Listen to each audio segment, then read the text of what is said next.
नमस्कार, good evening. आज हम जनरल साइंस के कुछ इंपॉर्टेंट क्वेश्चन करेंगे। ये क्वेश्चन आपके आने वाले जेबीटी एंट्रेंस एग्ज़ाम में और जो भी आपके एचपीपीएससी और एचपीआरसीए के एग्ज़ाम होंगे उनमें आपको काफ़ी हेल्प करेंगे। तो चलिए देखते हैं आज का पहला प्रश्न।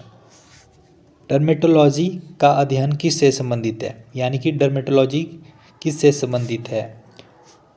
ऑप्शन ए है सपनों का, बी कीटों का, सी त्वचा का, डी कीटों का। तो डर्मेटोलॉजी आप सबको पता ही है किससे संबंधित है। ये संबंधित है त्वचा से, स्किन से संबंधित है। इसमें स्किन के रोगों का अध्ययन किया जाता है, स्किन का अध्ययन किया जाता है। ऑप्शन सी इसका राइट आंसर हो जाएगा। नेक्स्ट क्वेश्चन देखिए, मेटाजेनोमिक्स विज्ञान में किसका अध्ययन किया जाता है? Option A genome of microbes, B genome of human beings, C genome of animals, D none of these.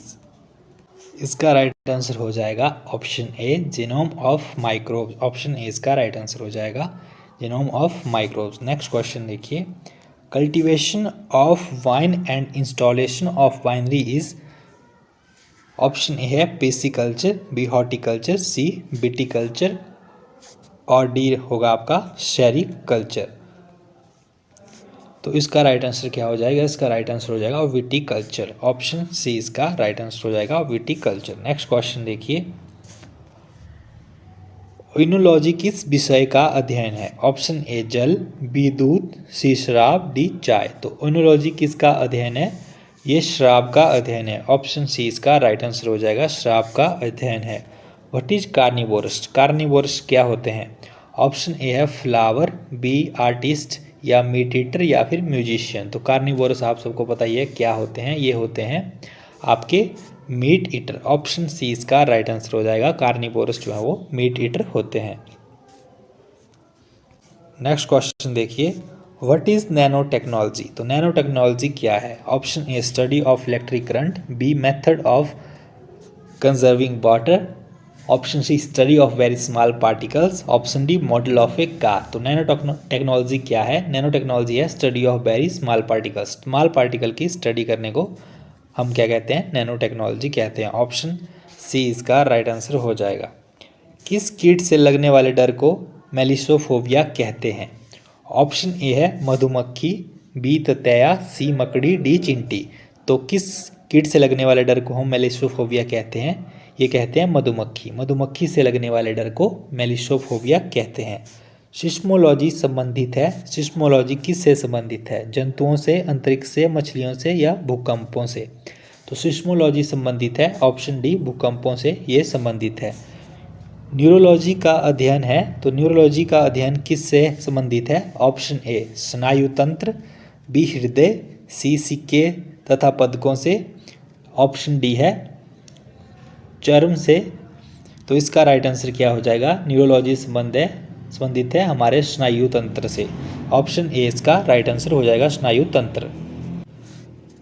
Next question देखिए, हाइड्रोफोबिया का कारण क्या है? ऑप्शन ए रूबेला विषाणु, बी वेरियोला विषाणु, सी हर्पीज जोस्टर विषाणु, डी रेबीज विषाणु।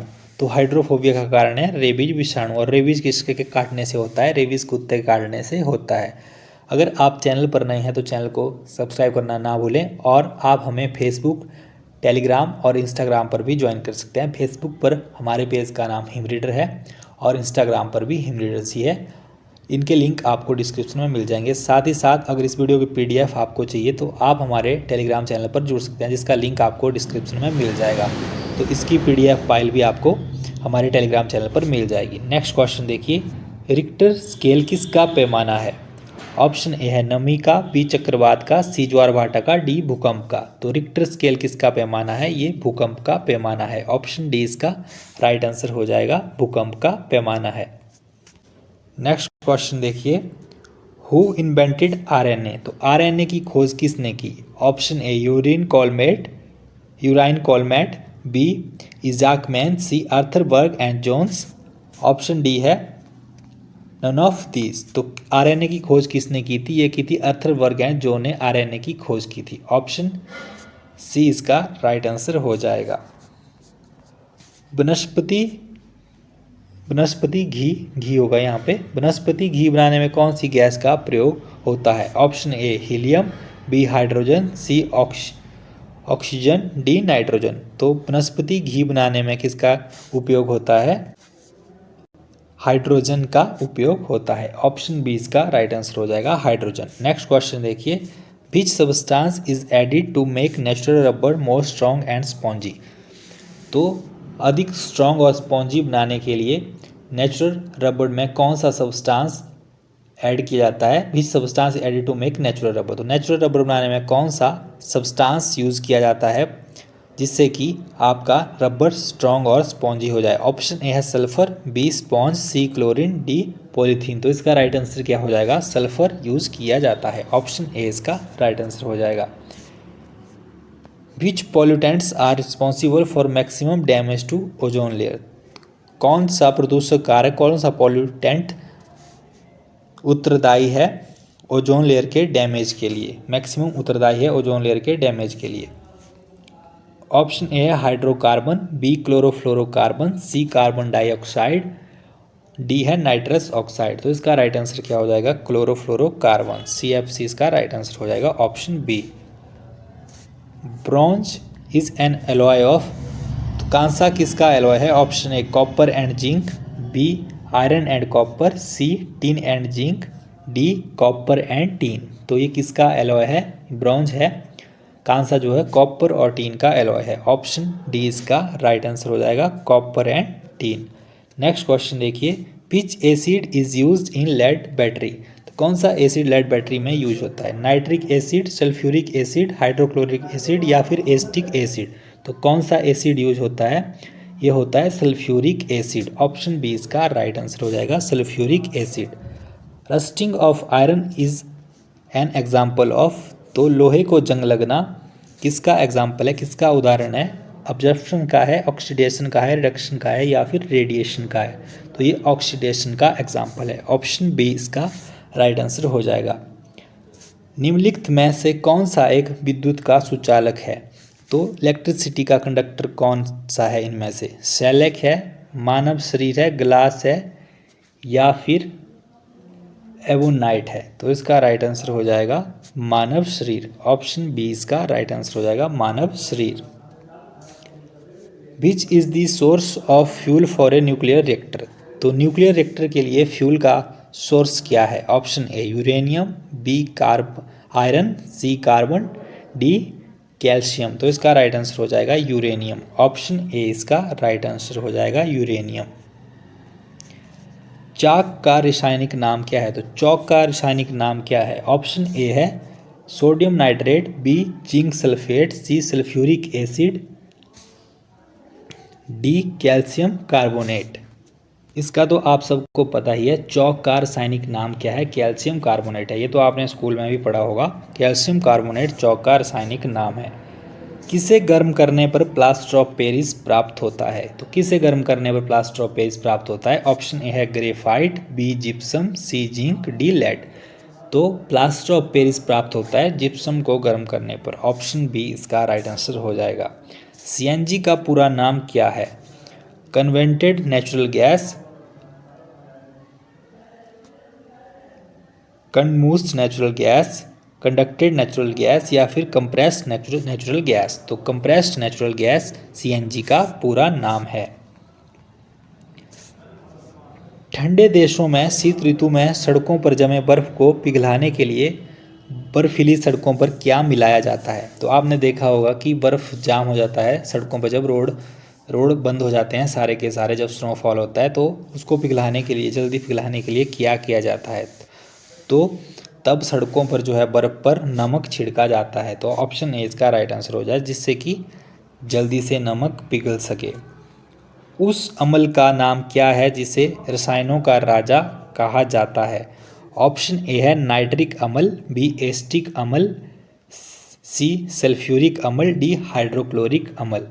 तो किसको कहा जाता है रसायनों का राजा? सल्फ्यूरिक अम्ल को, सल्फ्यूरिक एसिड को रसायनों का राजा कहा जाता है, सल्फ्यूरिक एसिड को, सल्फ्यूरिक एसिड। नेक्स्ट क्वेश्चन देखिए, निम्न में से कौन सा एक कार्बन का अपरूप नहीं है, कौन सा कार्बन का एलोट्रॉप्स नहीं है? ऑप्शन ए हीरा, B graphite, C fullerene, D fluorine. तो इसका राइट आंसर क्या हो जाएगा? फ्लोरीन इसका राइट आंसर हो जाएगा, ऑप्शन डी फ्लोरीन। मलेरिया रोधी दवा के तौर पर इस्तेमाल किए जाने वाला यौगिक कौन सा है? ऑप्शन ए है क्लोरोक्वीन, बी नियोप्रीन, सी एस्प्रीन, डी हाइड्रोक्विनोन। ये क्वेश्चन भी आपने काफ़ी बार पढ़ा होगा। इसका राइट आंसर हो जाएगा chloroquine. Cellulose is most abundant in, option A plants. सर्वाधिक मात्रा में सेलुलोज किस में पाया जाता है? ऑप्शन ए है प्लांट्स, बी एनिमल, सी बैक्टीरिया, डी वायरस। तो इसका राइट आंसर हो जाएगा option A plants. H1N1 flu is caused by, तो H1N1 फ्लू किसके कारण होता है? वायरस के कारण, बैक्टीरिया के कारण, या कोल्ड के कारण, या नन ऑफ दीज। तो इसका राइट आंसर क्या हो जाएगा? H1N1 फ्लू किसके कारण होता है? ये होता है आपका वायरस के कारण। ऑप्शन ए इसका राइट आंसर हो जाएगा वायरस। निम्नलिखित में से कौन सा एक विटामिन है? Formic acid, acetic acid, ethyl alcohol, ascorbic acid. तो इनमें से कौन सा विटामिन है? एस्कॉर्बिक एसिड एक विटामिन है। ऑप्शन डी इसका राइट आंसर हो जाएगा। और आप सबको ये भी पता होना चाहिए कि एस्कॉर्बिक एसिड किसे कहा जाता है। तो विटामिन सी को एस्कॉर्बिक एसिड कहा जाता है। और विटामिन सी हमें कहाँ से मिलती है? नींबू, संतरा, टमाटर, आंवला, खट्टे पदार्थ आदि, इनसे हमें विटामिन सी मिलती है। तो विटामिन सी की कमी से हमें कौन से रोग हो सकते हैं? मसूड़े फूलना, स्कर्वी, ये रोग हमें विटामिन सी की कमी से हो सकते हैं। तो इस तरह से इसको भी आप याद रखिएगा। हम राइबोफ्लोविन को बेहतर रूप में किस नाम से जानते हैं? तो राइबोफ्लोविन को हम किस नाम से जानते हैं? ऑप्शन ए है vitamin A, B vitamin B2, C vitamin C, D vitamin D. तो राइबोफ्लोविन किसको कहा जाता है? विटामिन B2 को राइबोफ्लोविन कहा जाता है। और ये हमें किससे मिलती है? मांस, सोयाबीन, अंडे, मुर्गे, हरी सब्जियां, इनसे हमें विटामिन B2 मिलती है। और विटामिन ए को क्या कहते हैं? विटामिन ए को रेटिनॉल कहते हैं, विटामिन ए को। और विटामिन सी को मैंने आपको बता दिया, एस्कॉर्बिक एसिड कहते हैं, एस्कॉर्बिक अम्ल। उस तरह से विटामिन डी का क्या नाम है? विटामिन डी का नाम है आपका कैल्सीफेरोल। विटामिन डी को कैल्सीफेरोल कहते हैं। और विटामिन ई को क्या कहते हैं? टोकोफेरोल। तो इस तरह से इन चीज़ों को भी आप याद रखिएगा। ब्लड कैंसर का वैज्ञानिक नाम क्या है? तो ब्लड कैंसर को और दूसरे किस नाम से जाना जाता है? ऑप्शन ए है हेमोफीलिया, बी ल्यूकेमिया, सी एनीमिया, डी इनमें से कोई नहीं। तो ये तो आप सबको पता ही होगा कि ब्लड कैंसर को किस नाम से जाना जाता है। तो ब्लड कैंसर को ल्यूकेमिया के नाम से जाना जाता है। ऑप्शन बी इसका राइट आंसर हो जाएगा। तो इस तरह से इस सीरीज़ का इस वीडियो का हमारा ये लास्ट क्वेश्चन था। आगे भी हम आपके लिए जनरल साइंस की वीडियो लाते रहेंगे। नेक्स्ट वीडियो में हम हिंदी के कुछ इंपॉर्टेंट क्वेश्चन करेंगे। हिंदी की वीडियो भी आपके लिए कल से स्टार्ट हो जाएगी। टॉपिक वाइज आपको हिंदी की वीडियो देखने को मिलेगी। उसी तरह से इंग्लिश की वीडियो भी आपको टॉपिक वाइज देखने को मिलेगी। 8 तारीख को आपका JBT एंट्रेंस का पेपर है। 4 से 5 तारीख तक हम सारा सिलेबस ख़त्म कर देंगे। जून 4 से 5 तक हम सारा सिलेबस ख़त्म कर देंगे। आप वीडियो को ज़्यादा से ज़्यादा शेयर करें। जो भी JBT एंट्रेंस की तैयारी कर रहे हैं उन सभी तक पहुंचाएं, ताकि ज़्यादा से ज़्यादा लोग देख सकें और हम जल्दी आपके लिए नई वीडियो ला सकें। तो आज के लिए इस वीडियो में इतना ही। बाकी गवर्नमेंट जॉब की इन्फॉर्मेशन के लिए और GK के लिए जुड़े रहिए हमारे साथ। धन्यवाद।